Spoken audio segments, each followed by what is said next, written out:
Okay, now you've watched a few of the videos, the next step is to find you some actual deals online.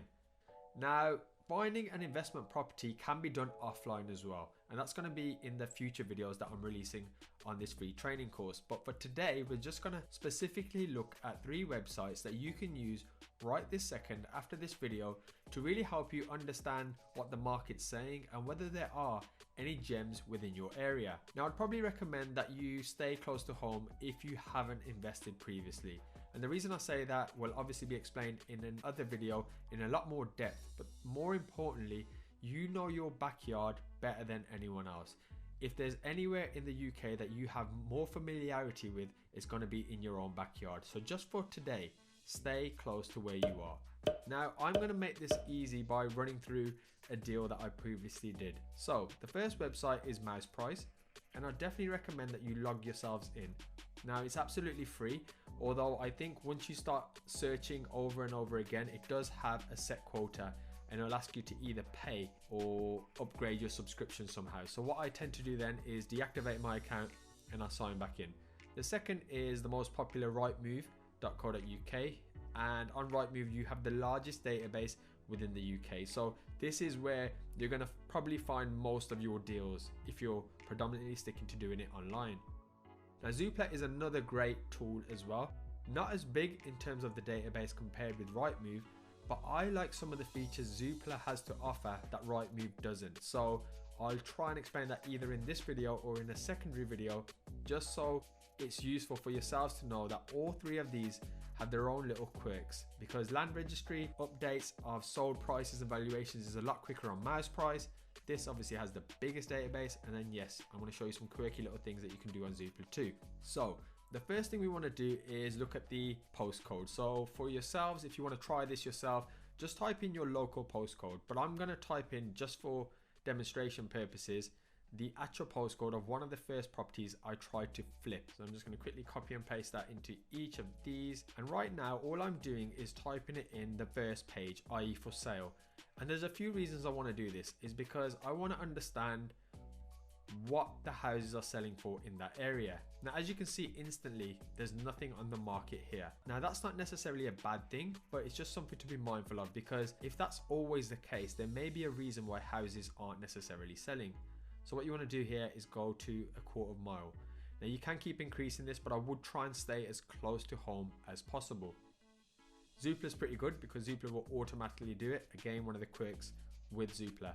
Now, Parsonage Street was the street that I first brought my flip property on. So this is the postcode. Now, as you can see, as we know, there's nothing on Parsonage Street. These are all within a 1/4 mile. Now, hopefully Mouse Price is loaded. Fantastic. And what I normally do here is I filter the date. So this is kind of my first step.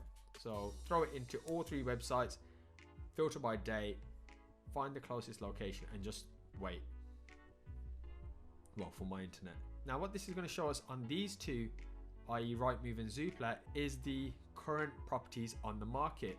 Now, when you see something like this, firstly, I want you to recognize that this is, generally speaking, a paid advertisement. If it stands out, if it looks a little bit different to every other advert on here.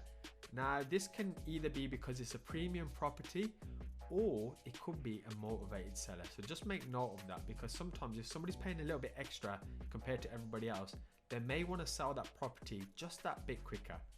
Now, again, on Zoopla, the same kind of stuff. Now, if you're new to this industry, one thing I would recommend throughout this process is to start taking note of these agents. All these agents you see here, especially if it's in the postcode that you're concerned with, they're the agents that you need to get yourself familiar with. So to quickly jumping back to Rightmove, we just want to assess what they're selling for. Now, the particular property I brought was actually a 2-bed terraced house. Now, funnily enough, you're going to see soon that there was a mistake in the listing where it actually listed it as a semi-detached. I can confirm it was a terraced, but that's a story for another day. So again, houses, and we're just going to go here to 2. Okay, fantastic. So currently we know a 2-bed semi-detached is going for 110, a 1/4 mile away. However, here, and if you look at the difference, there seems to be a slight difference in the quality of house, i.e. this one looks like it's a newer build, you're going back down to 60.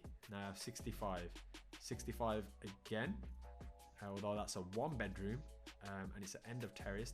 And then you got 40,000 on Bond Street. I actually know that road, it's literally adjacent to Parsonage Street.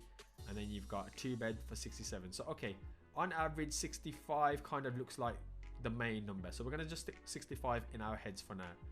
And jumping on Rightmove just to double check that everything is right, we've got a £70,000 house here. If you just quickly go through the photos, it looks like it's recently been renovated, so it's habitable, so that's pretty decent.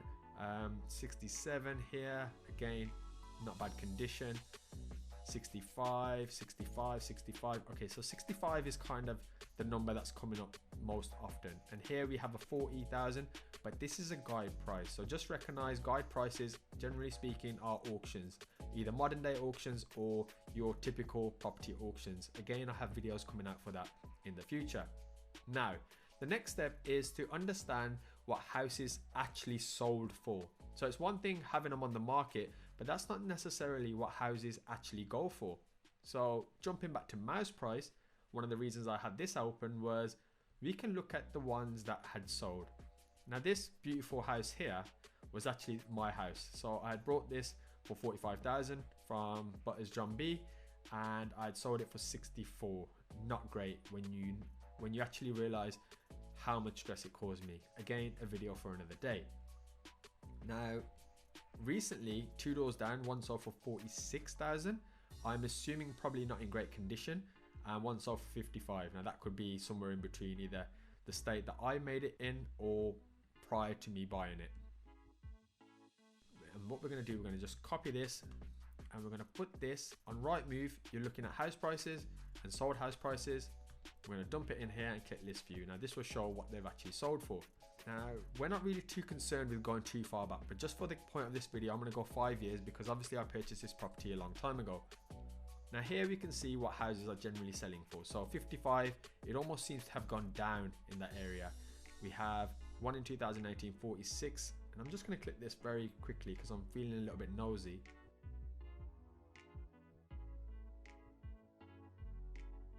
And it's not actually in as bad condition as I thought it would. Obviously a lick of paint, there'll probably be some damp in these properties if my experience is anything to go by. And yeah, it actually is directly next door, so that's actually my old next door neighbors. Now here, this thing where my mouse is, that's actually a flying freehold, and again I'll explain that in another video for yourselves. Okay, fantastic. Let's just jump back to that previous page. So here we're able to identify what they're going for. Now back when I was doing my online analysis, one of the things I was looking at was 2-bedroom terrace, and I recognized 70,000 was a pretty decent estimation of what they were going for. So I knew I didn't want to buy anything close to £70,000. I wanted to get it a little bit cheaper because, as you can see, this is habitable. Somebody can move into this. It doesn't necessarily need renovating. So 70,000 was kind of my top end sales figure in my head. And again, we're just going to quickly just put this into Zoopla as well. So you want to click house prices, and again, this is another quick thing with Zoopla as well, is once you click house prices, it'll automatically have your postcode there. So it's just a little bit more of an intuitive website, I find. This is quite useful, although don't put all your eggs in one basket trusting this. I'm just trying to see if you can filter it. We'll just do 5 years here, sorry. So 49,500, 70,000 was number 21, not too bad. 26, 55, 46 in 2018, 64, obviously that's the one that I had.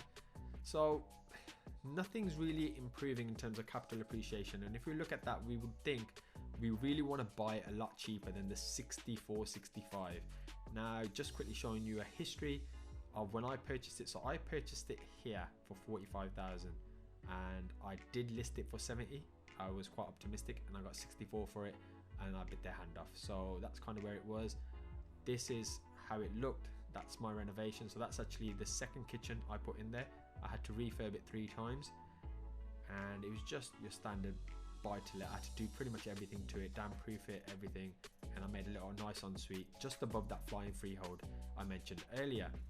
Okay, so 65 is what they're going for, and 70,000 is kind of the top end figure. So if you were going to try and flip something, you ideally want it to be the top end, because you want to demonstrate to a potential buyer that you've just spent a lot of money on this, making it a beautiful family home. Now from here we want to reverse engineer the maths. So 70,000, firstly you want to take away how much work do you think needs to be done to these properties. So when you type this postcode in, for example, of a property you've just seen at an auction or one that's just been listed in your area, you want to obviously see what they're selling for. And if they've sold for 70 or 80,000, you want to write that figure down. So we're going to stick to 70 for the sake of this video. Then you want to assess that property. So when you go and view it, again, I'll explain this in other videos on how to calculate a refurb, even if you have no experience. I will help you with that. You want to take that away. So for my particular example, it was around £10,000 I estimated. So that's 70 minus 10, which leaves us to 60. And then what I did is I put around £3,000 away, and that was for legal fees, broker fees, and just holding costs. Again, I'll explain all of these in a future video. So that kind of brings us down to 57,000. Now at this particular point, I thought, how much money would I be happy with making off this property? And when I looked at how much money I really wanted to invest, I was quite happy thinking, well, £12,000 would be pretty decent. So I took £12,000 away from this 57 that we have, which leaves us with a £45,000 purchase price, which is actually the proxy bid that I got accepted. Now obviously we know the full situation was slightly different, as I sold it for 64, which I'll explain in another video, but that's kind of the procedure that you want to be going through when you're looking at a postcode. So whatever your postcode is, throw it into here, find out what they're sold for, throw it into here initially just under the buy section, what they're going for, house prices, sold house prices to see what they've actually sold for, and then reverse engineer the maths. You always want to start at the top and then you want to finish with a final offer. One thing I would say in property is don't let emotions take over. Do not bid more than what that figure tells you, because you're effectively cutting into profit.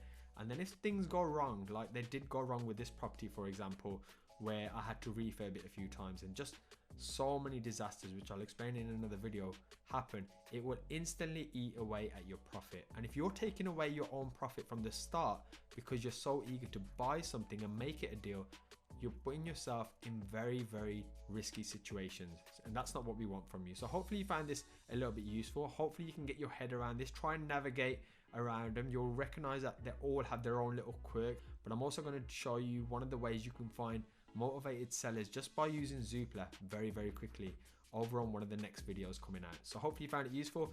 Please do check in on that 15-minute phone call if you need anything elaborating or explaining, if you're new to this, and drop a comment down below if there's any other feedback you have or any other types of videos that maybe I don't have planned for you, and I can obviously work on producing those for you too. So until next time, thanks for watching.